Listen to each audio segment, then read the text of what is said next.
Bien sûr que je suis un nègre, mais j'ai pris l'hypothèse d'être un homme libre.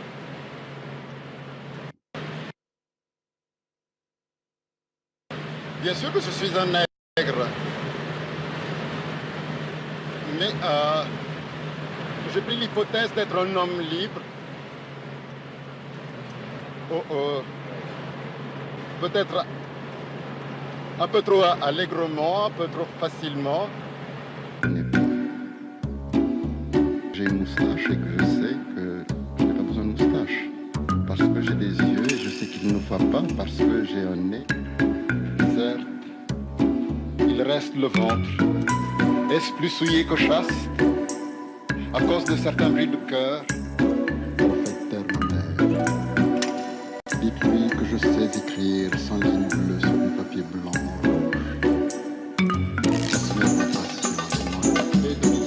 Si tu gardes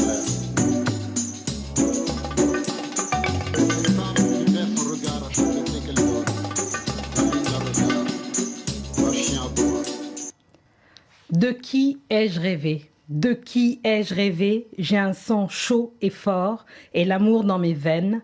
J'aime autant le bleuet, j'aime autant la verveine. Mais moi, qui m'a aimé? Oh, qui donc m'a aimé? Ces vers emblématiques résument la vie du poète que nous allons évoquer aujourd'hui, Tchikaya Umtamsi, né Gérald Félix Tchikaya, le 25 août 31 à Bili, au Congo, un poète réputé inaccessible, hermétique, un mal-aimé, un auteur dont le grand Senghor a dit qu'il était le seul à l'avoir ébloui parmi la nouvelle génération. Et pourtant, le temps a fait son œuvre. Le poète libre comparé à Rimbaud pour son côté mauvais garçon et sa propension aux fugues a été complètement effacé de nos mémoires. Tout juste se rappelle-t-on qu'il a été terrassé par une crise cardiaque lors d'un coït. C'est pour effacer cette erreur, que dis-je, cette injustice littéraire, que je vous propose ce nouveau numéro de La Grande Palabre, centré autour de la littérature. Et pour ça, merci d'accueillir mon invité, Boniface Mongoboussa. Vous êtes critique littéraire et essayiste, professeur de littérature comparée, j'ajoute, parce qu'il est trop timide, me dit-on, donc pour le faire lui-même. Et comme on est très bien servi par les autres parfois, lui-même est congolais. Voilà, après des études de russe à Leningrad. Zdravoutie. Ah, très bien. Bon, on s'arrêtera là pour le russe, hein, vous inquiétez pas, ce ne sera pas des études de littérature russe. Et il a dirigé l'édition des œuvres complètes de Tchikaya Umtamsi, que nous avons là et dont il va être question lors de cette émission. L'idée, c'est quoi? C'est d'évoquer la vie d'un homme que finalement l'histoire a un peu oublié. L'histoire littéraire, tout simplement africaine, mais pas que, hein, d'une manière générale, la littérature francophone. On va essayer de le découvrir, son œuvre, mais aussi sa vie, parce qu'il a un personnage, c'est un personnage de roman exceptionnel à lui tout seul, avec un démarrage dans la vie plus que compliqué. Et pour démarrer, moi j'avais envie de vous demander, finalement, Monsieur Boniface Mongoboussa, qu'est-ce qu'il représente pour vous à titre personnel? Qu'avez-vous ressenti lorsque vous avez découvert son œuvre? Et il me semble, si je ne m'abuse, que c'était en Russie, précisément. Racontez-nous ça. Ben, on est très jeune. Moi, le Congo était un pays marxiste à l'époque, donc on avait des liens très proches avec l'URSS et chaque année on envoyait des cadres. Et moi, je suis allé très jeune en Russie. Bon, c'était un changement radical dans ma vie. Et donc, il y avait le mal de pays. Et je tombe sur sa poésie complète. C'était à l'époque une anthologie traduite en russe et que je lis, je comprends. C'était saisissant. Il y avait beaucoup de douleur, mais facilement, on s'identifie aussi à lui, à sa souffrance, parce que vivre en Russie, c'était pas facile à l'époque. Et donc, je crois qu'il y a eu ça. Il y a eu cette rencontre-là d'un jeune adolescent qui se cherchait et qui quelque part, est tombé aussi sur un poète maudit et qui lui parlait très fort. Et ça a été un choc, oui. Comme un écho, en fait. L'exil appelant l'exil, lui-même étant de l'exil. Tout à fait. Voilà, ça a été pour vous une caisse de résonance, finalement. Exactement. C'est un miroir comme ça qui me tendait, oui. Et c'est étonnant de le découvrir en russe, précisément. Ben parce que justement, et c'est ça l'enjeu, on ne voulait pas le lire en fait. Au pays, on vous disait qu'il était hermétique, qu'il était inaccessible, on avait décrété, alors c'était pour les savants. Et donc, je l'ai pas lu au pays. Et là, je le lis en russe, je me dis, ben, c'est pas possible quand même. Là, je le lis pourtant dans une langue étrangère, et il me parle. Et à partir de là, j'ai décidé de me consacrer un peu à son œuvre. Et quand j'arrive ici, eh bien, je découvre évidemment qu'il y avait pratiquement plus de textes. Ils n'étaient pas réédités. Et donc commence un long combat pour le réhabiliter. Oui, absolument. Et alors justement, c'est ça l'enjeu de cette émission, c'est de casser les mythes, démontrer que non, il n'est pas hermétique, il n'est pas pour certains, il n'est pas élitiste, c'est vraiment le poète de la colère, mais pas que, vraiment le colère, j'allais dire, des tripes. Voilà. Tout à fait. Hein, c'est le ventre chez lui. Voilà, exactement. Le ventre, oui. Pas la tête, c'est pas un intellectuel, c'est vraiment le poète du ventre. Et d'ailleurs, je vous propose d'écouter un extrait de lui-même. Alors, on parlera de sa façon de déclamer ses textes, mais c'est intéressant, je trouve. Un extrait pour dire aux auditeurs et aux internautes, à tous ceux qui nous rejoignent, de quoi on parle. Chikaya Umtamsi, qui est-ce que c'était? Quelle était sa poésie finalement? Et je vous propose un extrait, ça s'appelle Natatissé, extrait de Mauvais Sang, son premier recueil de poésie, qui a marqué les esprits et pas seulement pour son style original. Je vous propose de l'écouter. Il venait de livrer le secret du soleil et voulut écrire le poème de sa vie. Pourquoi des cristaux dans son sang? Pourquoi des globules dans son rire? Il avait l'âme mûre quand quelqu'un lui cria « Sale tête de nègre !» Depuis, il lui reste l'acte suave de son rire et l'arbre géant d'une déchirure vive. Qu'était ce pays qu'il habite en fauve, derrière des fauves, devant, derrière des fauves? Son fleuve était l'écuelle la plus sûre, parce qu'elle était de bronze, parce qu'elle était sa chair vivante. C'est alors qu'il se dit « Non, ma vie n'est pas un poème. » Voici l'arbre, voici l'eau, voici les pierres, et puis ce sacerdoce du devenir. Il vaut mieux aimer le vin et se lever matin, on le lui conseilla. Mais plus d'oiseaux dans la tendresse des mers, sale tête de nègre. Alors là, on a entendu un extrait court, hein. Le poème en entier n'est pas déclamé parce qu'il est plus long, en fait. On propose d'ailleurs aux internautes qui nous rejoignent, il y a beaucoup d'éléments disponibles sur Internet. N'hésitez pas à y aller, à le consulter. Voilà, ce qui est beau avec la poésie, c'est que ça se consomme sans modération, mais comme on veut, en fait. On n'est pas obligé, il n'y a pas de linéarité de récit. Donc, entrez comme vous voulez, venez comme vous êtes, comme diraient certains. Voilà, et c'est vraiment, vous verrez de vous-même, hein, les mots parlent pour eux, extrêmement accessibles. Dites-nous déjà ce que vous pensez, vous, en tant qu'expert, critique littéraire, parce que nous, on n'est que des consommateurs amateurs. Ça. Hein, voilà.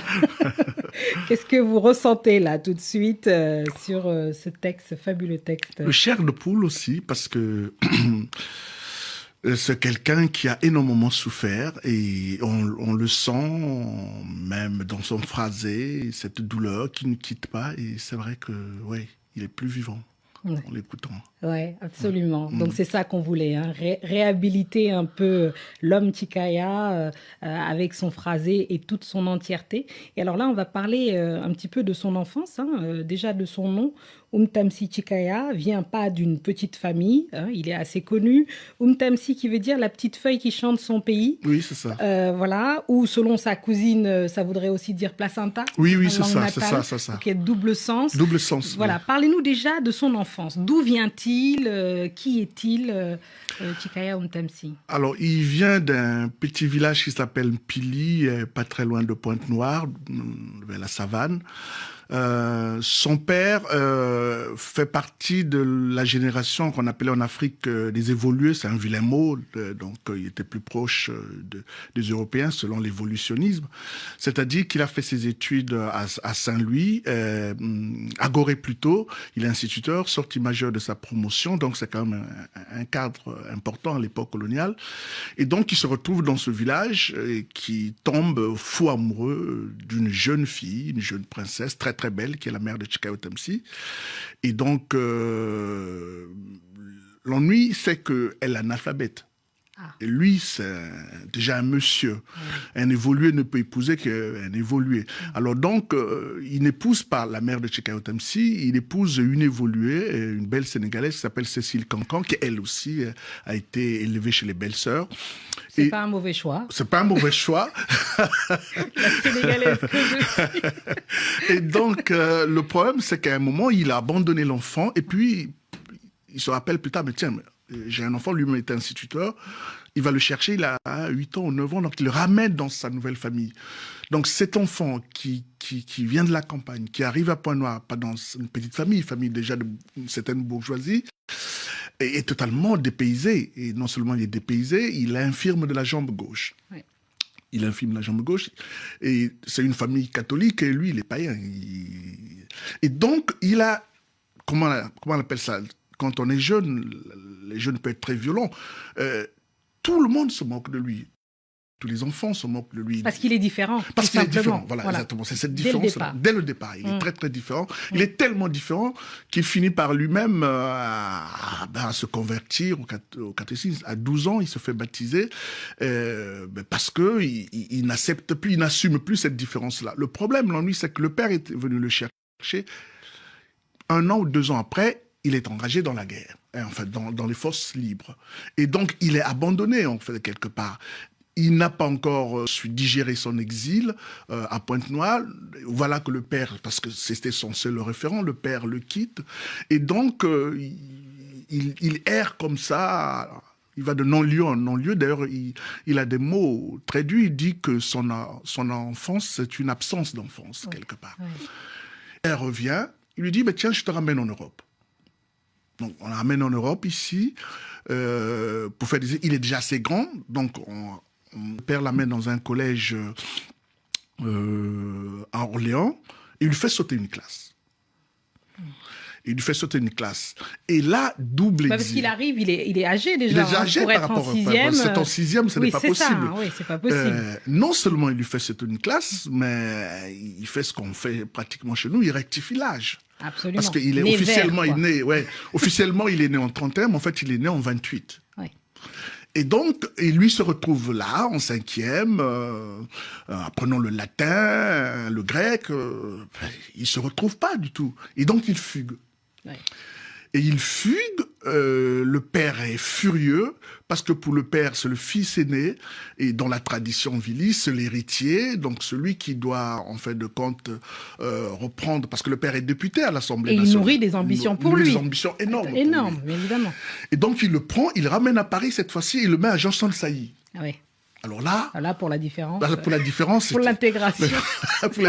Alors, il fugue définitivement. Il fugue définitivement et il fait comme Rimbaud et il devient poète. Ah oui, absolument. Donc, je résume un peu. Ouais. Oui, non, mais c'est très bien résumé. Ouais. D'ailleurs, j'en profite pour accueillir ceux qui nous suivent sur les réseaux sociaux. Bonjour à ceux qui nous suivent depuis Haïti, alors grande terre de poètes s'il en est, d'Allemagne, de Luanda, de la Côte d'Ivoire, voilà, Aquaba on dit pour les Ivoiriens. Bienvenue, faites comme chez vous. Posez-nous des questions, voilà, l'invité est là aussi pour répondre à toutes les questions que je ne pourrais pas poser ou que j'aurais oublié ou pas pu. Voilà. Vraiment, donnez-nous vos avis, partagez avec nous vos plus belles poésies de Chikaya si vous le connaissez. Vraiment, cette émission, elle est faite, conçue et, encore une fois, destinée à vous tous qui nous regardez. Alors, on a parlé donc de ses origines. Parlons un peu de son père et de ses rapports. Donc, il fugue. Jean Champsailly, voilà, c'est pas terrible pour lui et on le comprend. Voilà.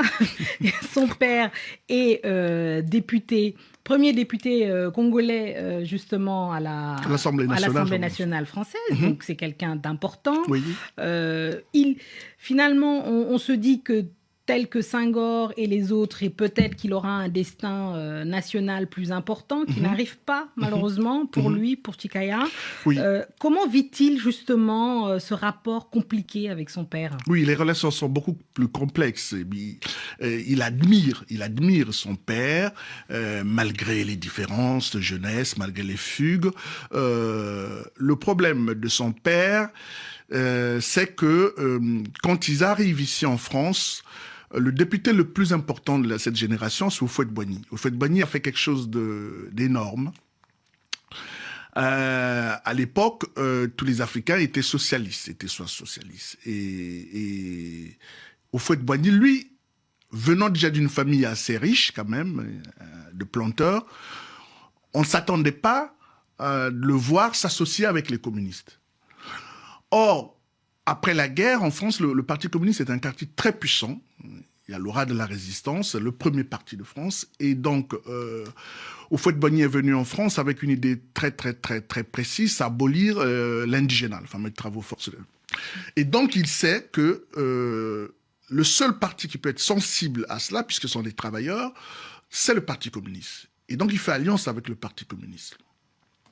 Et plus tard, au moment où il vient au Parti communiste, Senghor, Lamine Gueye sont avec les socialistes, je crois que Mangabel est camerounais avec les gaullistes. Et Houphouët se dit, il faut que les Africains se retrouvent autour d'un seul parti. Il crée un parti qui s'appelle le Rassemblement démocratique africain, dont Tchikaya Otamsi et le père, Jean-Félix Tchikaya, donc le père de Tchikaya Otamsi, est le vice-président. Sauf que Houphouët devient la bête à battre parce qu'on est pendant la période de la guerre froide. Fallait pas être communiste. C'est ça. Et donc, il se rend compte que s'il continue à être communiste, c'est sa mort politique. Et là, avec Mitterrand à l'époque, ils réussissent à mettre en place un stratagème donc, pour le désapparenter du Parti communiste. Le problème, c'est que le père de Tchikaya Otamsi n'a pas compris cela, n'a pas compris ce virage à 180 degrés de Fouet. Et donc, à partir de là, il rentre quelque part un peu en résidence avec Houphouët. À l'époque, je ne suis pas rentré en résidence avec Houphouët. Houphouët, c'était pas... Et beaucoup l'ont compris à leur départ. Ouais. Et donc, du coup, ce qui fait qu'il rate la dernière marche, c'est-à-dire que les gaullistes qui récupèrent quelque part plus tard Houphouët ne vont plus adouber Jean-Félix Tchikaya Otamsi. Qui lui reste communiste. Qui lui reste communiste quelque part, et catholique. Voilà, au moment où le vent a tourné. Et donc là, ils sortent du chapeau, l'abbé Fulbert Youlou, qui était au séminaire à Yaoundé, il le ramène. Ouais. Et donc, il coiffe quasiment au poteau Tchikaya Otamsi au moment où il devait accéder à la magistrature suprême. Oui. Et pour Tchikaya, c'est une grande blessure. Donc ça, c'est la première blessure. Et la deuxième blessure, c'est Lumumba. Oui, absolument. Là, d'ailleurs, on va en parler parce que vous écrivez d'ailleurs dans votre livre « Le viol de la lune » que vous consacrez justement à Tchikaya Otamsi, qu'il y a deux événements extrêmement importants pour comprendre Otamsi et son œuvre et sa personne, c'est Lumumba et le fleuve Congo. Donc oui, c'est ça. On en parlera justement. Mais juste une question sur la question de son entrée en poésie. Donc on a fait ce rapprochement avec le Rimbaud. D'ailleurs, on l'appelle le Rimbaud noir assez souvent. Vous n'aimez pas d'ailleurs ça, le Rimbaud noir. Vous préférez le rapprocher d'un autre poète. Oui, Marina Tsvetaeva. Oui, c'est vrai. C'est vrai que on l'a rapproché de Rimbaud noir d'abord pour deux choses. Pour la fugue. Et ensuite parce que il a donné le titre à son recueil, Le mauvais sang. Mauvais sang. Donc c'est pour des mauvaises raisons. La fugue, d'accord, mais oui, mais elle n'était pas aussi excessive que celle de Rimbaud. Bon, mais le mauvais sang qu'on croyait extrait de recueil de Rimbaud, au fond, était une traduction littérale de Makila Mabé, qui veut dire le mal aimé, parce qu'il était vraiment mal aimé. C'était le sobriquet qu'on avait donné à Tchikaya Otamsi. Il boitait, dans sa langue natale, on disait Mwana Balenda, c'est-à-dire le Makila Malé, le mal aimé, exactement. Or, les critiques ont associé, c'est normal aussi, les critiques ont associé ça à Rimbaud. Donc il fallait rectifier cela. Alors pourquoi je l'ai associé à Marina Tsvetaeva, mais parce que la révolte, l'écriture, la syntaxe de Tchikayo Tamsi est plus proche de celle de Marina Tsvetaeva. Je ne l'ai pas développé, mais je crois qu'il faut vraiment le développer que de Rimbaud en tant que tel. Clairement, il faut le développer. Et je pense que les internautes, auditeurs, etc., qui seraient intéressés pour découvrir cet immense auteur, justement, seraient ravis de voir sous votre plume des indications, des choses pour aller un peu plus loin. Donc alors là, on a parlé de sa formation et de son entrée en poésie.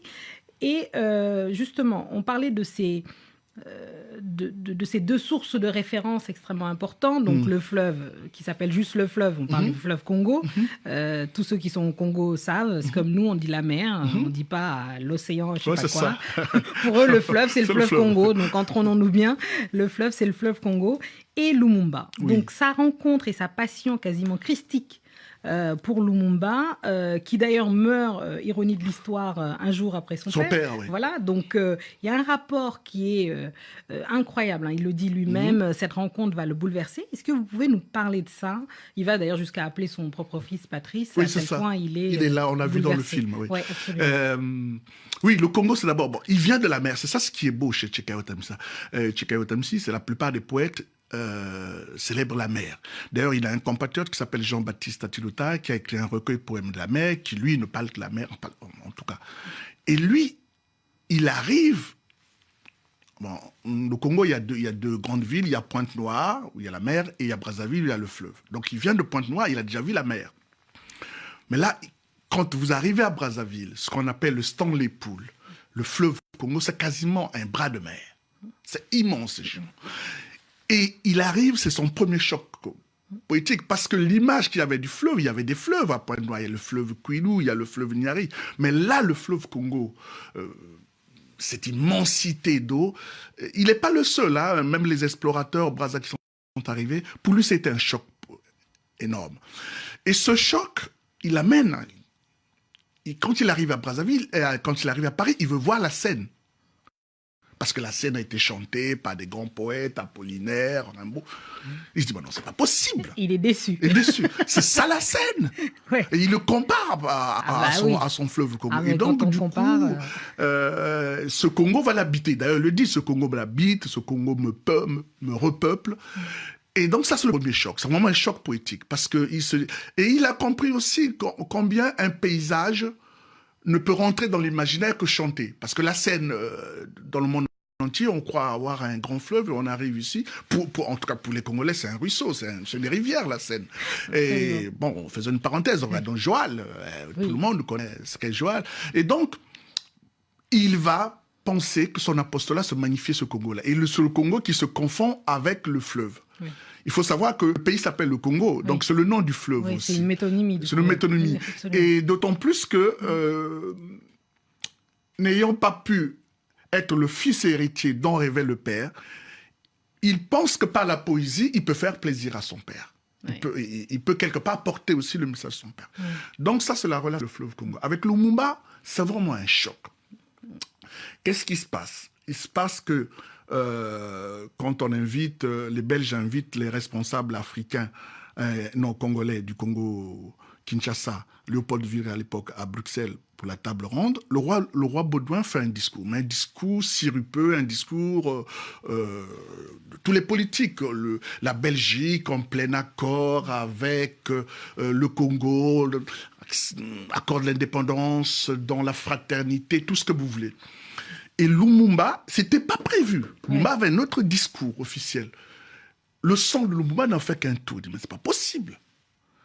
L'indépendance, dans la fraternité, dans le plein accord, mais qu'est-ce que j'entends là? Et donc, il réécrit son discours, où il revient sur le passé. On a connu la chicote, l'ignominie, l'humiliation. Donc le discours de juin. De juin, oui. D'ailleurs, on va l'entendre, si vous voulez. Je vous propose d'écouter justement un extrait de ce discours-là, et pour essayer de comprendre justement ce qui a séduit pas que Chikaya, hein, faut bien comprendre Césaire que dans aussi, et dans ce contexte de pré-indépendance, post-indépendance, tout le monde est subjugué par sa prestance, Lumumba, et il reste encore aujourd'hui une figure emblématique, de toutes les luttes pour l'indépendance africaine, et un des héros fondateurs, si on veut, pour de nombreux et de la jeunesse africaine d'une manière générale, d'une image un peu emblématique. Donc, je vous rappelle qu'on fait une émission sur Chikaya Ntamsi, ce poète mal aimé, oublié de l'histoire. Nous faisons pour ceux qui nous rejoignent, une espèce de... On va restaurer, une espèce de réparer une injustice littéraire. Hein. Donc, moi, j'aime bien. Comme ça, on essaye d'intéresser au plus grand nombre la littérature africaine d'une manière générale, et en particulier aujourd'hui Chikaya Ntamsi. Donc, bienvenue à ceux qui nous rejoignent. Là, je vous proposais d'écouter un extrait de Patrice Lumumba, de ce discours, justement, du leader congolais du Congo-Zaïre qu'il a fait en juin 61, et puis en juin 60.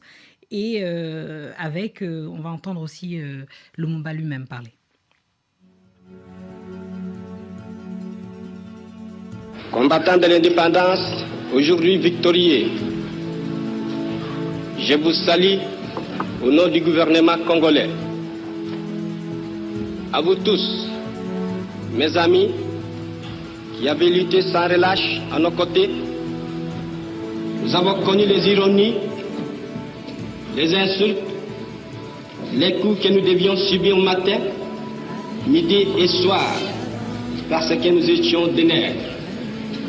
Nous avons connu que la loi n'était jamais la même, selon qu'il s'agissait d'un blanc ou d'un noir. Qui oubliera les fusillades, les cachons furent brutalement jetés, ceux qui ne voulaient plus se soumettre au régime d'injustice, d'oppression et d'exploitation. C'est vraiment le moment de ce fameux discours du 30 juin 1960.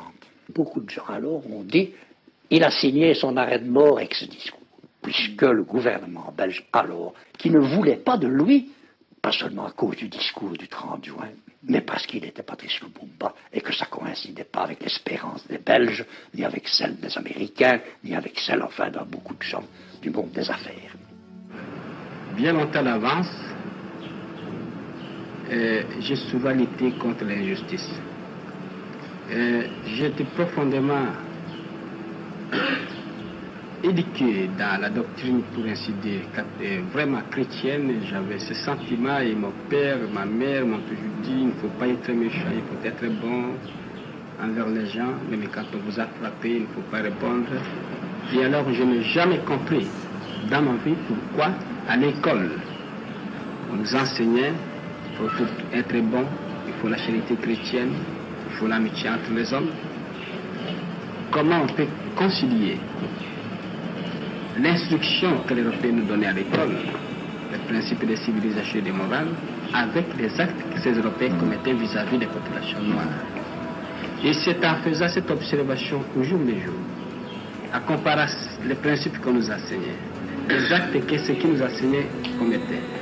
Et alors, je voyais chaque fois la contradiction. C'est alors que j'ai commencé à prendre de plus en plus conscience, n'est-ce pas, alors, j'ai commencé, n'est-ce pas, à étudier les révolutions à travers l'humanité, très souvent la révolution française, les causes qui ont été à la base de cette révolution. Pourquoi ces gens se sont révoltés? Pourquoi ils ont lutté pour la liberté? Et j'ai compris que vraiment, à travers toutes les révolutions, il y a un élément profond. C'est la lutte contre l'injustice, contre l'oppression.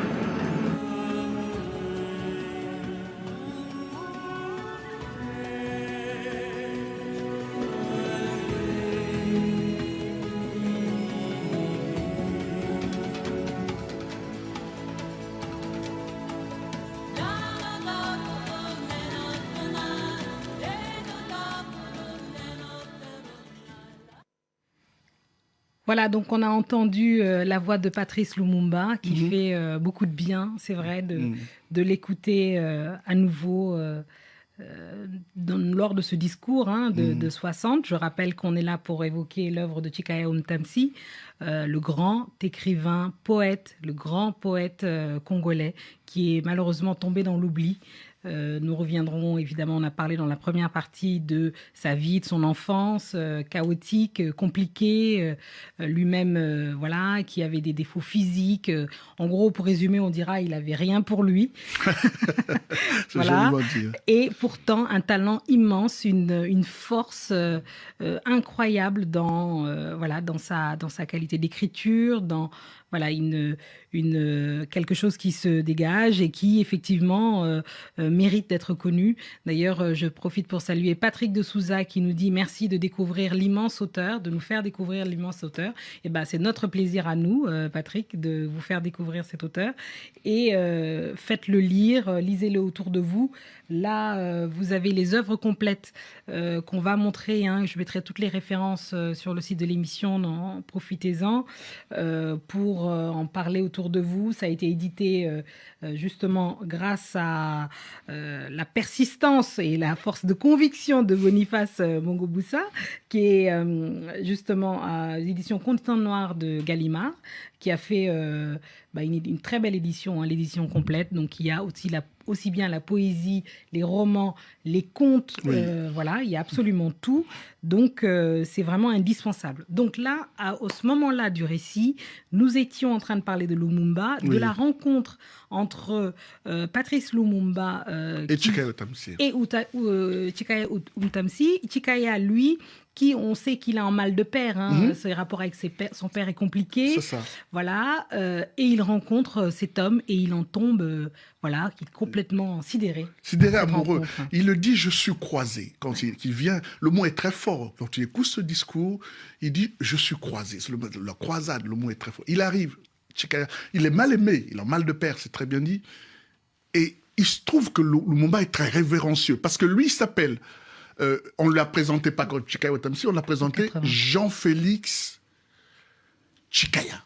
Ouais. Et non, Gérald Félix Chikaya. Lumumba entend Jean-Félix Chikaya. Parce que le père s'appelle Jean-Félix Chikaya, ouais. et le fils s'appelle Gérald Félix Chikaya. Oui. Or, il se trouve que le père de Chikaya était déjà un homme politique quand Lumumba commençait, lui, à avoir des velléités de militantisme. Il écoutait la radio congolaise et il écoutait ce nom, Jean-Félix Chikaya, député à l'Assemblée. Et donc, pour Lumumba, à un moment, je ne sais pas ce qui va se passer. Il y a une sorte de... Il le prend pour son père. Il le prend pour son père. Ah oui, d'accord. Donc, et Chikaya, lui, n'en revient pas. Lui, le mal aimé, il voit ce grand homme vénéré par pratiquement l'Afrique entière, se trouve très révérencieux à son égard, alors qu'il n'est qu'un simple journaliste à son service. Et c'est le choc de sa vie, la rencontre avec Lumumba. D'où l'idée de prénommer son fils Patrice Lumumba, d'où l'idée de créer de 3 recueils quand même qui consacrent à Lumumba, d'où l'idée d'identifier Lumumba au Christ, parce qu'il trouve que c'est une mort. Il se trouve que Lumumba meurt avec deux de ses anciens compagnons. Trahi par Mobutu. Donc, l'idée de la trahison est là, Judas est là, les 2 compagnons.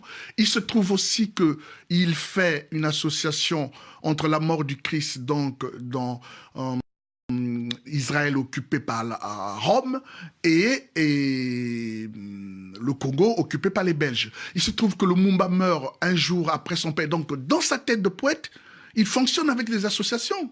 Ben oui. C'est le Forcément. Christ. Oui. Oui, pour lui, c'est le Christ. Ouais, c'est ça. Et du coup, il y a d'ailleurs des pages magnifiques là-dessus où il pousse l'allégorie. Exactement. Assez loin. Et ça prouve à quel point il était marqué et frappé justement par cette rencontre. Mais il n'était pas le seul, je le redis, pour ceux qui aujourd'hui le sauraient pas ou ignorent cette partie de l'histoire africaine, Patrice Lumumba a marqué vraiment beaucoup de ses compatriotes, pas que Ah ben oui, les congolais. Haïtiens, regarde, Exactement. Raoul Peck. Raoul Peck a fait un film formidable ouais. sur lui. Donc voilà, il marque beaucoup de gens. Césaire aussi, d'ailleurs. Césaire a écrit une saison au Congo. Et Suleiman voilà. Cissé, qui est un cinéaste malien, avait dit qu'il est devenu cinéaste quand il a vu les sbires de Mobutu martyriser Lumumba, camarade du monde absolument, entier. on le pavane. Hein, ouais, c'était extrêmement choquant. Et d'ailleurs, jusqu'à maintenant, revoir ces images, c'est quelque chose d'assez bouleversant. Ouais. Et là, j'en profite pour saluer Zakia Boutaïba, je m'excuse si j'ai écorché son nom, qui dit que les œuvres d'un poète l'immortalisent. Et je suis assez d'accord, je trouve que cette formule est très belle. Et d'une manière générale, d'ailleurs, les œuvres et les mots d'un auteur l'immortalisent, quoi. Donc ça, c'est vraiment chouette. On va passer à la deuxième partie. Du coup, on va essayer de rentrer un petit peu plus dans son œuvre. Parce que là, ça fait plus d'une demi-heure qu'on parle. Les gens doivent se dire, oui, bon, d'accord, il a une vie un peu difficile, une enfance, mais il n'est pas le seul, hein, après tout. Il y en a d'autres qui n'ont pas commis des œuvres aussi magnifiques. Mais de quoi est-ce qu'on parle? Quelles sont ces œuvres en question? Est-ce que c'est vraiment bien?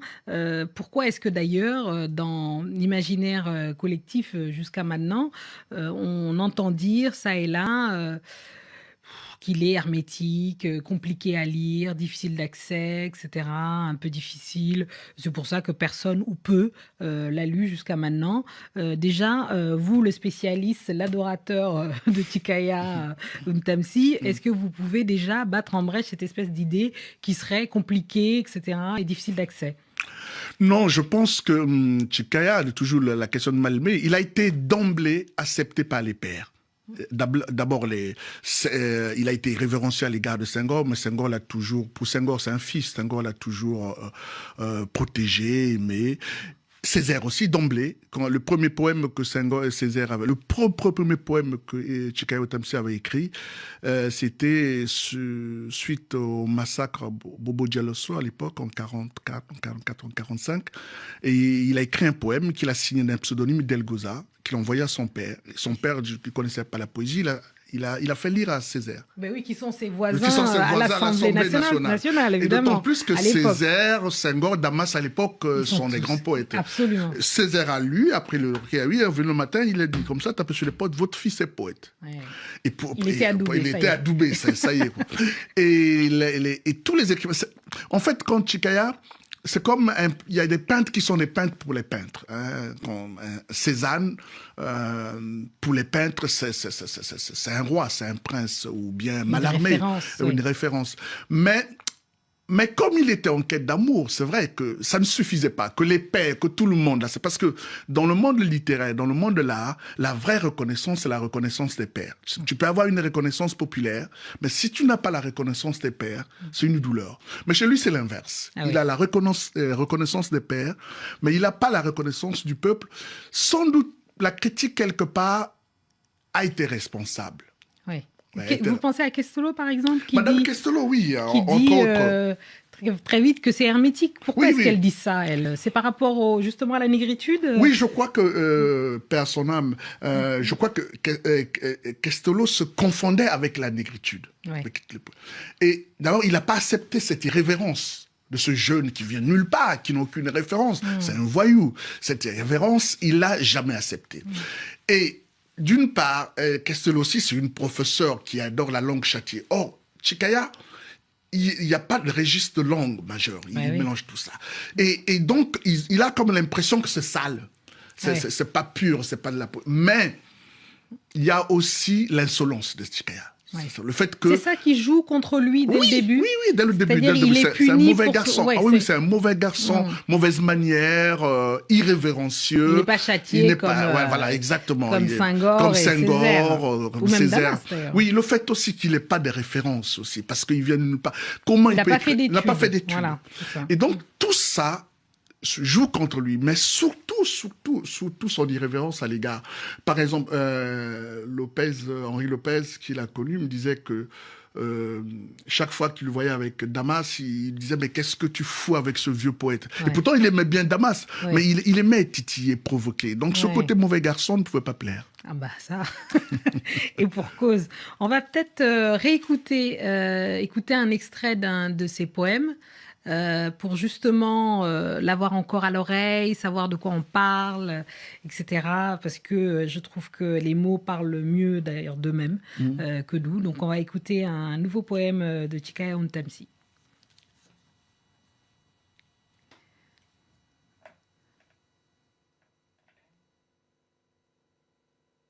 Le caféier devient un couteau, l'abbaye boit des cyanures, le grillon montre son sexe, avale sa langue. Déjà, les fauves ont des dentures d'homme et leur visage, leur barbe s'idole.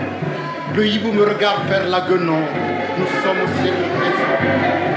Le feu s'est épris de la gorge, rive l'encuier. Mes pays Kassai, mes pays Kangou, et les fleuves, mes moutons, mes doigts, mes chevelures, nous portent des rives saluées.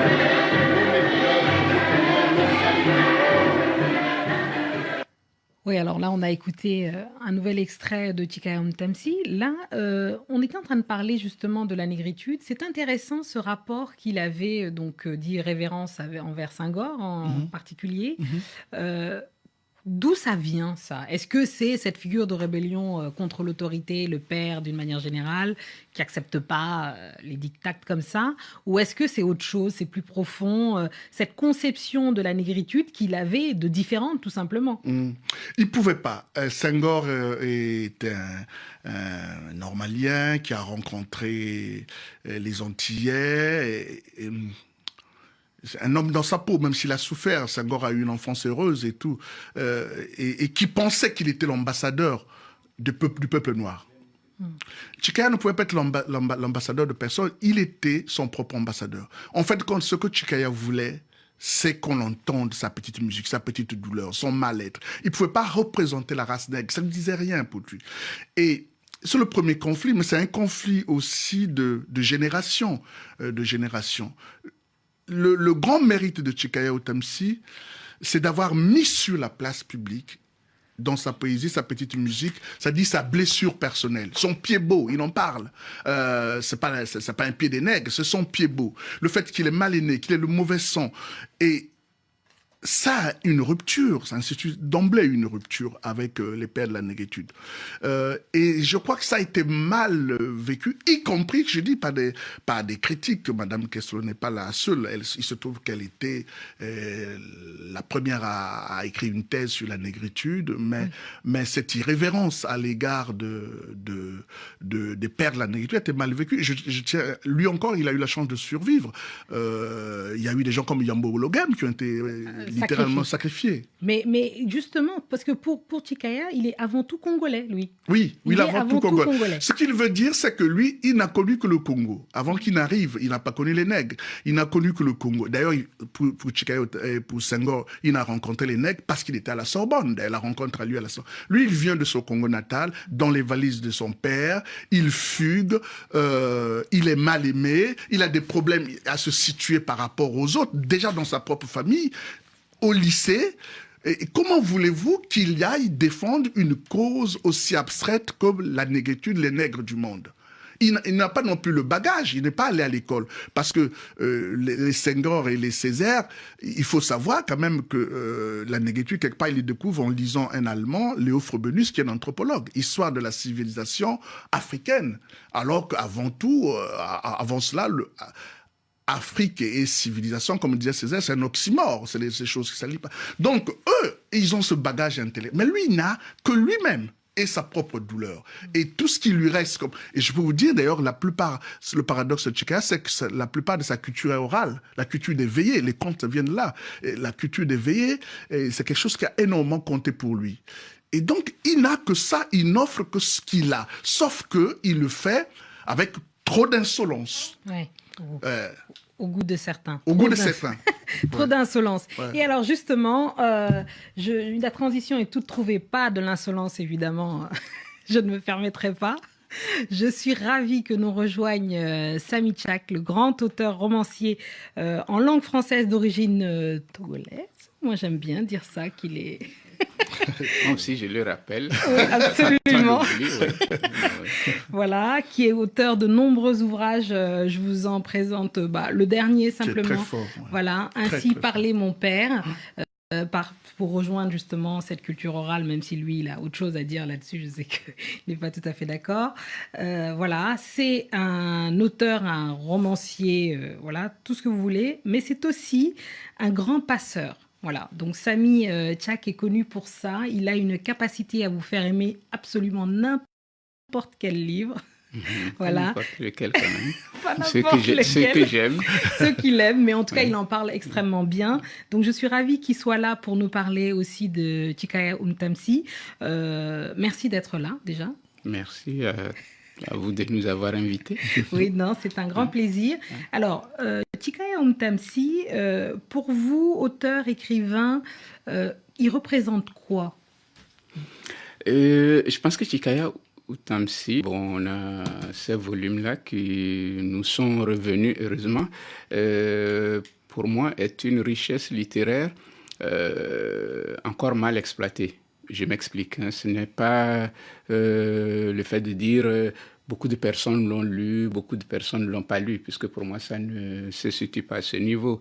Pour moi, c'est plutôt que quand un grand écrivain a fait le travail qu'il a fait en poésie et en roman, il devrait faire par pair qui fonde une littérature. C'est-à-dire que d'autres romanciers, poètes africains aient bien digéré, parce que notre drame, il se situe un peu dans cette logique-là, que des gens qui ont fait le travail qu'il a fait ne sont pas suffisamment passés dans ce que nous écrivons.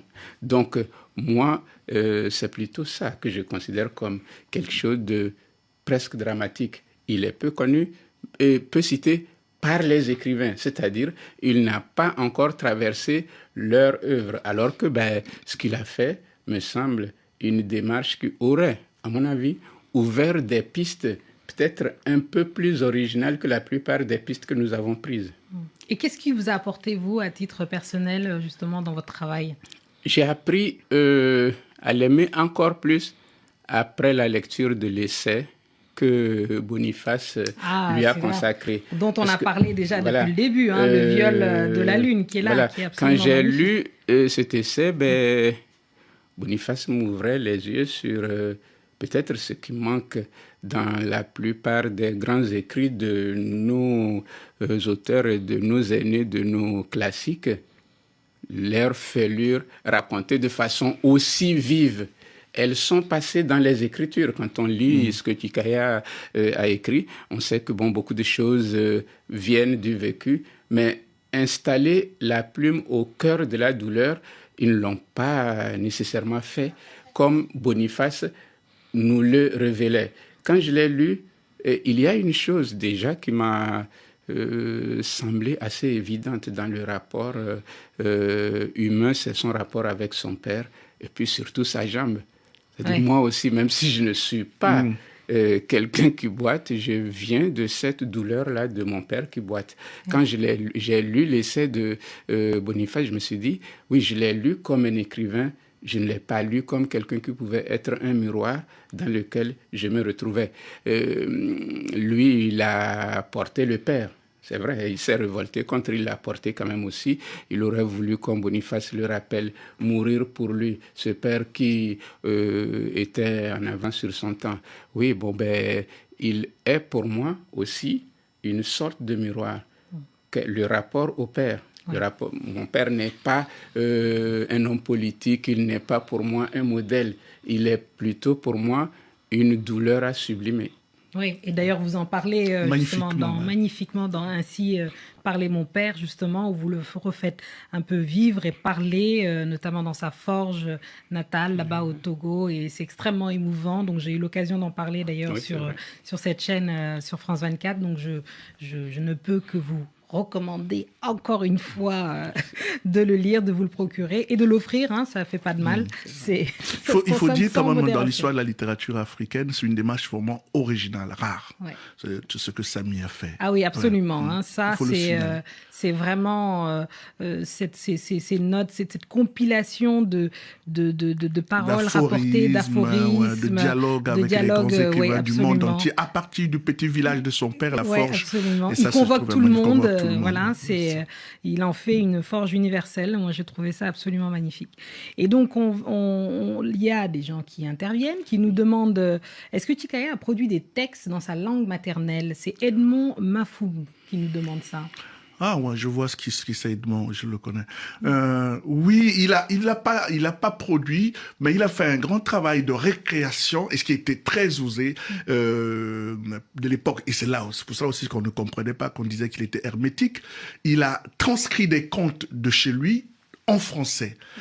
Par exemple, dans Feu de brousse, il y a un conte où il dit si vous voyez ma mère, dites-lui que je suis devenu femme caïman. Si vous voyez mon père, dites... En fait de compte, c'est un conte d'une fille assez insolente qui est allée puiser l'eau à la rivière et qui a été avalée par un caïman, et donc tout le monde chantait. Et il a repris ça, il a reproduit tel quel. Oui. Et du coup, elle critique quand tu dis ça, mais c'est quoi? C'est pas du français. Vous voyez, mon père, je suis devenu femme caïman, mais qu'est-ce que ça veut dire, femme caïman? Et oui, il a fait un grand travail des contes, et il a aussi publié les légendes africaines. C'est-à-dire qu'il a collecté pratiquement les légendes et les contes dans toute l'Afrique. Et donc, il était très, très... Il disait d'ailleurs, je n'écris pas, je rends compte. C'est-à-dire, je rends conte comme le conte. Et donc, cette relation à la tradition, à l'oralité, elle est passée dans la langue française. Ce n'est pas visible, mais les locuteurs de la langue Vili, à Pointe-Noire, par exemple, moi j'étais à Pointe-Noire il y a 2-3 mois, j'ai vu des gens prendre le recueil disant mais ça c'est tel conte, ça c'est tel conte. Oui, absolument. Oui, moi j'allais dire que c'est dans nos discussions avec Boniface, dans le livre que vous citiez le mois dernier, je parle de Boniface, nous avons l'habitude de discuter des littératures, de la question de la langue. Je crois que il y a deux choses que moi j'ai tendance à distinguer. L'atmosphère d'une langue, c'est-à-dire la langue dans laquelle on a assimilé le monde, ou au moins le monde de son enfance, et la langue dans laquelle on écrit. Je pense quand même que chez Chikaya, il est clair que l'atmosphère de sa langue maternelle transpire dans son français.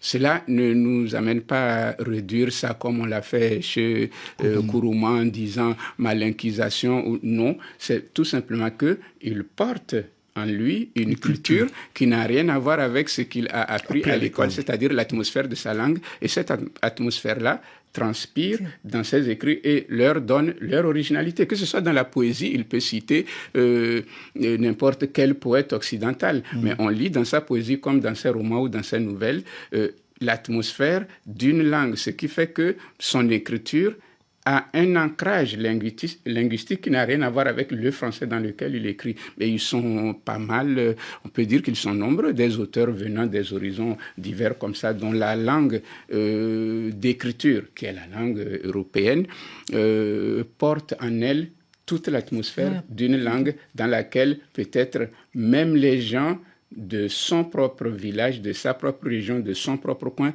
n'aurait pas pu le lire. C'est peut-être ça aussi, parce que souvent, derrière cette question qui est posée, il y a un petit reproche. Oui, absolument. Vous avez beau dire tout ça, est-ce qu'il écrit dans sa langue? Voilà, il faut le rappeler que l'atmosphère d'une langue est beaucoup plus vaste que les mots directement dans cette langue-là. Oui, Fatoumata, c'est justement ce que dit Samy est capital. C'est pour ça que je l'ai dit que vers la fin, je l'ai peut-être pas assez développé, que au lieu de le présenter comme un Rimbaud noir, comme une sorte de Tsvetaïfa au féminin, c'est ça, c'est-à-dire la syntaxe de Chikaya est justement est influencée par ces langues secondaires, la langue première. Et donc, ce qui fait que ce français ne peut pas être celui d'un Rimbaud, par exemple. Par contre, chez quelqu'un comme Tsvetaïfa, on le voit. Cette syntaxe particulière. Et du coup, on dit qu'il est difficile. Parce que justement, c'est pas classique, c'est pas académique, mais parce qu'il a fait un travail d'auteur, d'originalité, de rupture. Voilà, de rupture, carrément. Et alors, justement, j'en profite pour remercier ceux qui nous écoutent. Jao Marie Sinzinkayo, alors je ne sais pas si ça veut dire. Peut-être, qui nous dit qui est ravi d'écouter cette émission, conseillerait de poursuivre avec d'autres poètes écrivains africains pour nous faire revivre leurs actions emblématiques. je vous le prends pour dit et on fera de notre mieux. Fabrice Zondouchi, alors lui, ça doit être forcément béninois, je pense. Oui. Merci de nous faire écouter la parole de ces grands hommes africains. Abdel Asfraï, vous faites exprès là, hein. Jassé Meyi, Tikaya n'a jamais disparu de mes lectures pour lui, donc grande chance pour lui. Nassam Bia Untamsi, que j'apprends à mieux connaître aujourd'hui grâce à cette émission. Et ben voilà, je vous suis depuis la Pennsylvanie aux USA. Nassam Bia, on est ravis de faire ça. C'est vraiment l'objectif de cette émission, c'était tout simplement ça, c'est-à-dire faire découvrir cet auteur qui est méconnu, mal aimé, on a dit, et on a expliqué un peu les ressorts voilà, de ce côté mauvais garçon qui répond pas au code, qui est né voilà, avec un pied beau, qui avait un peu rien pour lui, malheureusement. Mais il y en a d'autres qui, ça ne les a pas empêchés de réussir. Mais qui est un prince de l'écriture. Absolument. Ouais. Et du coup, là, on est en train de faire quelque chose qui est complètement fou dans l'idée, c'est-à-dire de vous proposer tout simplement de laisser de côté cette image que vous auriez pu avoir et de vous plonger dans ces mots. Voilà, tout simplement parce que les œuvres parlent pour lui et ces œuvres parlent magnifiquement. Et on a voulu aussi parler, on va dire peut-être un mot pour conclure cette émission sur les influences qu'il a eues justement sur les auteurs congolais et bien au-delà. Ces rapports, par exemple, qui sont absolument fascinants avec Soni Laboutansi, justement, amour, répulsion, etc., qui est normalement un héritier légitime, qui arrive, Soni Laboutansi, avec La vie et demie et qui bouleverse lui aussi tous les codes. Est-ce qu'on peut dire un mot justement de ce rapport compliqué? C'est très compliqué, c'est la même relation avec les pères. Soni Laboutansi, jeune lycéen, ne jurait que par Tchikayo Temsi. D'ailleurs, il a calqué son nom, Soni Laboutansi, sous le modèle du père. Ouais. Et bon, il est arrivé un moment où il voulait aussi tuer le père, comme tout démarche. Et ça, comme Tchikayo lui-même a fait. Et je veux dire, même son propre fils biologique a fait les fugues, comme il a fait avec. Et donc, c'est l'histoire qui se répète. Il se répète, ouais. Absolument, oui. Il faut avouer que Tchikaya, quand tu dis prince, oui, j'entends quand même ce que ça signifie prince, dans ce sens-là qu'il y a Tchikaya, il y a déjà Tchikaya. Donc, être le fils ou le frère ou le père est une chose peut-être qui abaisse un peu le prince. Henri Lopez le raconte aussi dans la préface. Les rapports assez orageux, même, disons, lui, Henri Lopez a l'élégance de ne pas lui répondre. Sinon, si on lit clairement ce que Henri Lopez rapporte, tout ce qu'il lui dit, c'est que comme écrivain, il est piètre écrivain, il n'a qu'à écrire l'histoire, dans la mesure où ce qu'il écrit comme littérature, ça ne vaut rien. Donc c'était quand même l'homme aussi qui avait une haute opinion de lui, vraiment une haute opinion. Moi, l'essai de Boniface, je me suis à un moment assis, j'ai relu ce passage où il croyait qu'il aura le Nobel et commençait à régler ses comptes avec ceux qui le regardaient de haut. Donc, le monsieur qui a cette image il avait de le lui, melon, ne pouvait accepter ni père ni héritier, il y avait lui. Mais ce qu'on peut comprendre, je vais dire, c'est le prince. Ça, on peut le retrouver chez beaucoup d'écrivains, c'est-à-dire je suis et il n'y a plus. Ça, c'est quand même ce qui fait aussi... Et puis des écrivains bien médiocres d'ailleurs. Au moins lui, il a quand même donné une œuvre à la hauteur de ses prétentions. Voilà, donc, on en a quand même dont les prétentions sont nettement au-dessus de ce qu'ils ont pu laisser. Ça, c'est sûr. Ça, c'est certain. Donc voilà, nul n'est parfait. Voilà. Mais effectivement, il y a cette filiation compliquée, Soni Laboutansi, mais je citerai aussi dans les influences et dans la succession, Emmanuel Dongala, qui est vraiment, moi j'adore, j'ai une œuvre de lui, effectivement, Le feu des origines, et donc effectivement, lisez la littérature congolaise en particulier, c'est une très bonne façon d'aborder la question, mais aussi plus largement, vous pouvez lire la littérature africaine, Sami Tchak, les auteurs dont on a parlé, Boniface Mungobusa, qui est là, Je vous conseille cet très bel ouvrage essai, magnifique, Le viol de la lune. C'est vraiment, ça vous donne envie de lire l'auteur, tout simplement, d'aller beaucoup plus loin. Tchikaya Umtamsi, donc là, vous avez les 3 tomes donc, qui ont été réédités. Donc, c'est des œuvres complètes. C'est-à-dire que ça, avec ça, normalement, vous avez ça, vous avez besoin de rien d'autre. Voilà, tout simplement. Vous prenez ça, vous avez besoin de rien d'autre. Alors, c'est pas fait pour caler des armoires. Hein. Je dis à certains que les gros volumes effraient. Ne vous inquiétez pas, il y a plusieurs livres dedans. Donc, vous pouvez lire un par un. Hein. Vous n'êtes pas obligé de lire tout d'un coup. Sachez qu'aussi, il y a la poésie. J'étais nue. Voilà, qui pour le premier baiser de ma mère.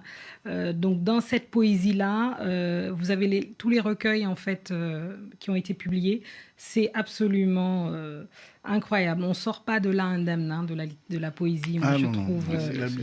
Voilà. Donc, alors moi personnellement, je dirais que vraiment, je préfère largement le poète au romancier. Vous n'êtes pas le seul. Voilà. Je trouve que le romancier, effectivement, peut-être qu'il y a un manque de maîtrise dans le récit ou quelque chose qui est moins. En même temps, il y vient plus tard. Hein, donc, oui, c'est un autodidacte. C'est-à-dire que on peut se dire comment ça tient, mais il est remarquable parfois. Absolument. Oui. Absolument. Des fulgurances. Oui, il a des fulgurances. Alors que, en tant que poète. C'est d'abord un poète. C'est d'abord un poète. C'est un poète qui a écrit des romans et des nouvelles. C'est un poète. C'est un poète. Si on doit lui donner une définition, c'est le poète. Absolument. Et alors, Martin, on va terminer là-dessus. Martin Gambemi Gakala qui nous dit « C'est un grand plaisir de vous voir. » Moi aussi, Martin, grand plaisir. J'aurais voulu une confirmation. Est-ce que Outamsi veut réellement dire la petite feuille qui raconte? Oui, ça c'est vrai. Il y a eu là, j'ai revu encore, je suis parti au pays. C'est vraiment ça. C'est vraiment ça. Donc voilà, vous l'avez votre confirmation. Mais il y a un double sens aussi. Comme la langue est très riche, ça veut dire aussi le placenta. Mais le placenta, ça renvoie aussi à l'arbre, quelque chose qui est implanté. Donc, voilà. C'est vraiment ça. Donc la petite feuille qui raconte. En fait, de compte, la petite fille qui ramasse la terre, en fait, une tsi, c'est la terre, mais la terre dans de cette métonymie de pays, en fait, de compte. Voilà. Ouais. Bon, donc, c'est le Congo qui raconte. Donc, voilà pour résumer. Ouais. Hein. Donc, merci beaucoup. Merci d'avoir été là. Merci aux internautes de nous avoir suivis. Cette émission, elle est faite et conçue pour vous. Je ne la répéterai jamais assez. Faites-la partager autour de vous, vos amis, vos proches. Revoyez-la, si vous voulez. Hein. Y a pas de... Ça se consomme sans modération. Moi, c'est ma prescription. Et puis, lisez des livres, lisez Tchikaya, lisez la littérature africaine, lisez Sami Tchak, vraiment, c'est merveilleux. Ça, Place des Fêtes. Et puis bon, j'en ai plusieurs, j'aurais pu en amener plusieurs, mais vraiment, voilà, lisez comme vous voulez. Lisez Boniface Mongoboussa, ça vous donnera envie de lire Tchikaya, mais de lire aussi la littérature africaine d'une manière générale. Je trouve ça fabuleux, fantastique. Je remercie ceux qui m'ont aidé à faire cette émission. Hein. Charlotte Wang, merci d'avoir été là, d'avoir supporté mes errances. Yann Bordelas, merci de réaliser cette émission. Julien qui est au son. Sinatou Saka qui nous aide à modérer et à prendre vos questions. Donc merci à eux, à tous ceux qui nous regardent. Et puis je vous dis à bientôt le mois prochain pour une nouvelle émission de La Grande Palabre.